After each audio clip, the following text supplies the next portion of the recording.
Shalom, shalom, shalom. La paix dans les cœurs. Bonjour, chers frères et sœurs. Bonjour, chers tous.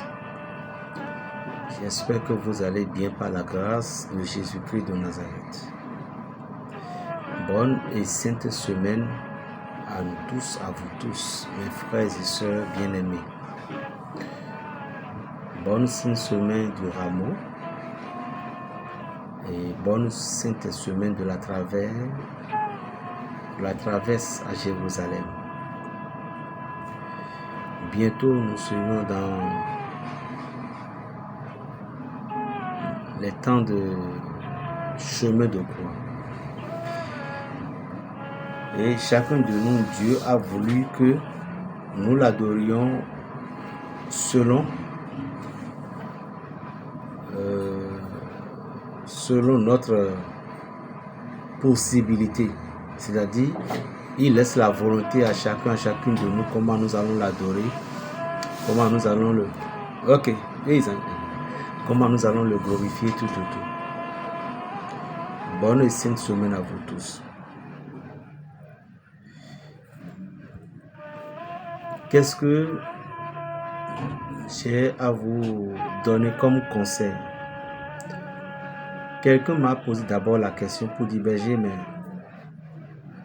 dans les mois de carême, parfois tu as l'habitude de donner un peu des enseignements sur la carême, tout.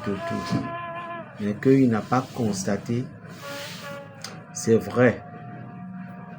Si vous n'avez pas constaté que je n'ai pas tellement parlé, vous devez savoir que lorsque vous êtes téléguidé par quelque chose, si la chose ne vous a pas donné la permission, vous ne pouvez rien faire. Donc nous sommes téléguidés par une invisible. Nous sommes téléguidés par une force mystique, nous sommes téléguidés par une force spirituelle qui nous aide à ce que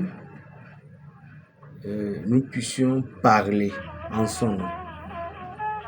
Et c'était le suprême, le Dieu Tout-Puissant.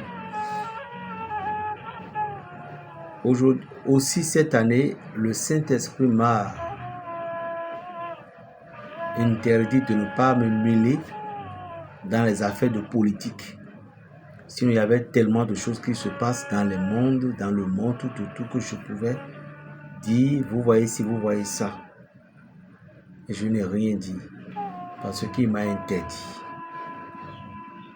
Donc, je n'ai pas le choix.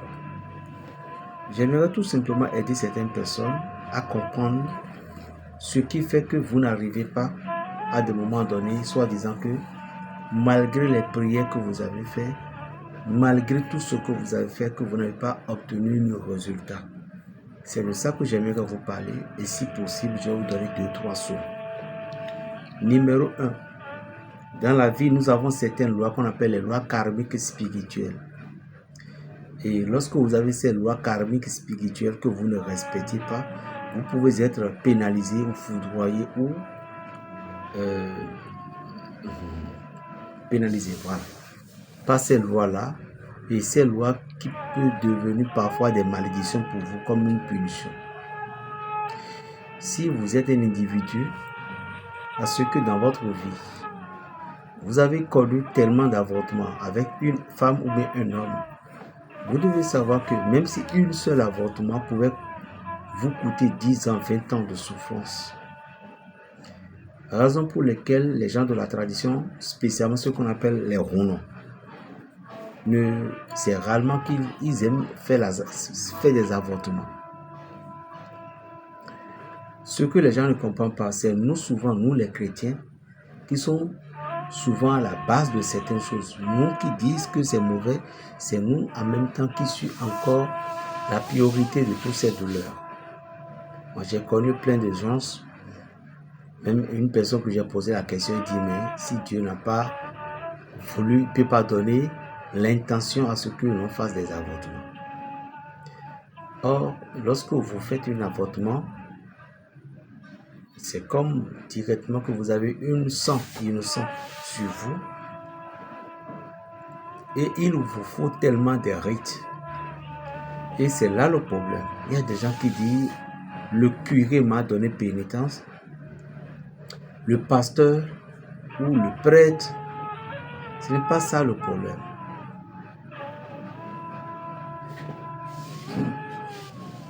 Lorsque vous faites un avortement, vous devez vous réconcilier d'abord avec l'enfant avorté.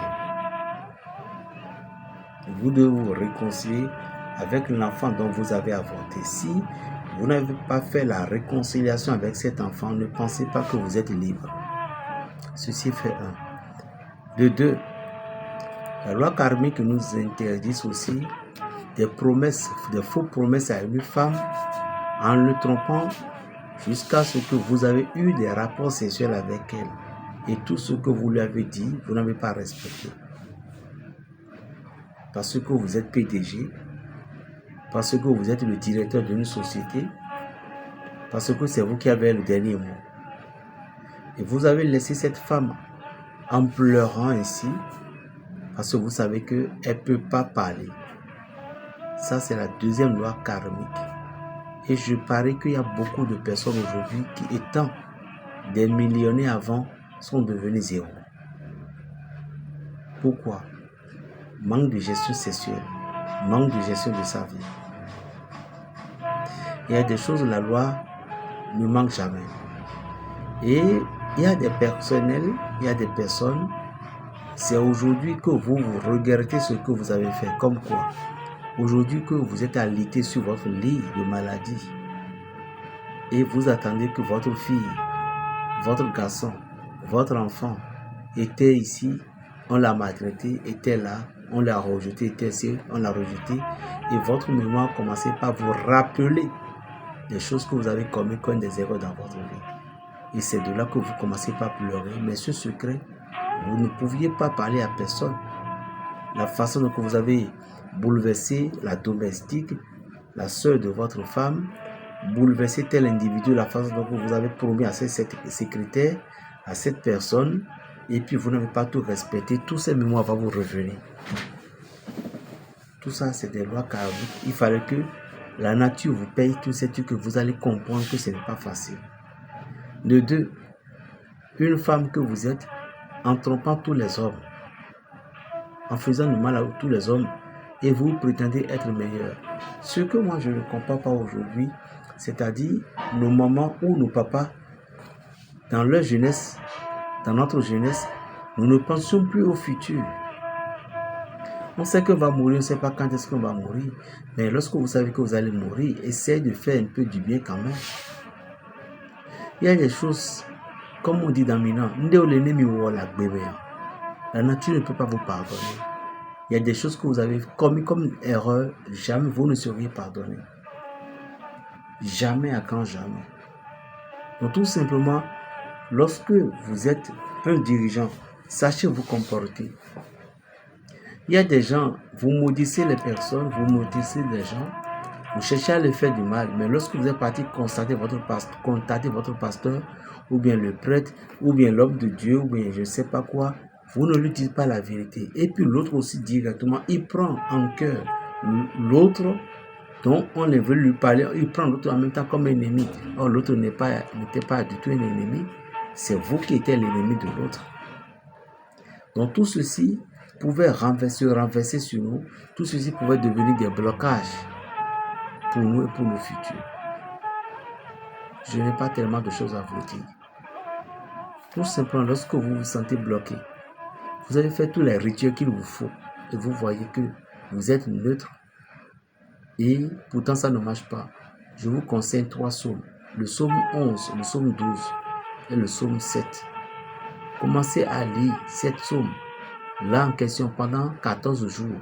Vous prenez un citron bien juteux et vous coupez le citron en question. Un peu de l'huile d'olive et 7 pincées selon votre cesse, 7 ou 9 pincées du sel dans le jus de citron que vous devez presser et mettant 7 ou 9 gouttes de l'huile d'olive dans cette jus, mettez 7 pincées de sel comme je viens de dire et récitez ces psaumes là-dessus et demandez à Dieu que vous ne voulez pas vous dévier de son chemin, qu'il vous aide à pouvoir retrouver votre ceinture de vie, que l'ange de Dieu qui revêt toutes choses, la souffrance, la mort et la bénédiction viennent vous soutenir. Essayez voir. J'ai dit bien le psaume 11 et 12 et 7. Le 11, c'était la marque d'une souffrance. C'est la marque d'une souffrance. Le 12, c'était la marque d'une grâce, la mort ou la résurrection sur le chemin de croix. Et le 7, c'était le pouvoir, les 4 points cardinaux et puis les 3 puissances. Utilisez cette prière comme le jour dont je vous ai indiqué. Chaque matin sans adresser mot à personne. Après avoir récité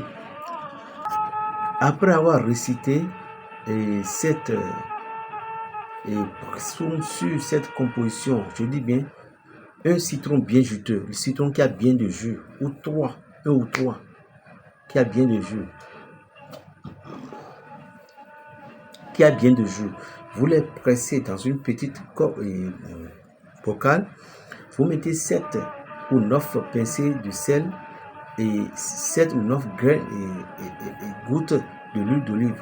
Et après avoir récité ces prières là-dessus, demandez ce que vous voulez et renversez-moi ces compositions dans votre eau de bain. Ou, si vous ne voulez pas renverser, essayez de prendre cette truc-là et émotionnez votre corps. Vous faites passer sur le corps tout autour. Laissez-vous 10 minutes aller vous toucher. Avant que vous ne terminiez ces 14 jours dont je viens de dire, si je ne me trompe pas, vous allez voir la grâce que le Saint-Esprit va vous accorder. Alors, mais si vous vous retrouvez dans un milieu de souffrance, de tourmente, et si vous avez déjà même dépassé cette étape, réfléchissez sur vous-même d'abord. Mais je dis toujours quelque chose, lorsque vous êtes envoûté, mais vous êtes ensorcelé, ce n'est pas vous-même qui va vous délivrer vous-même, jamais. C'est une autre personne qui viendra à votre secours. N'oubliez pas ça. Appelez-moi Berger Raphaël le Béninois, le sorcier du Saint-Esprit. Plus 229 01 le 95 26 41 46. Vous voulez mes adresses? Toutes mes adresses sont à la bas de la description. Que Dieu vous bénisse. Namasté et shalom.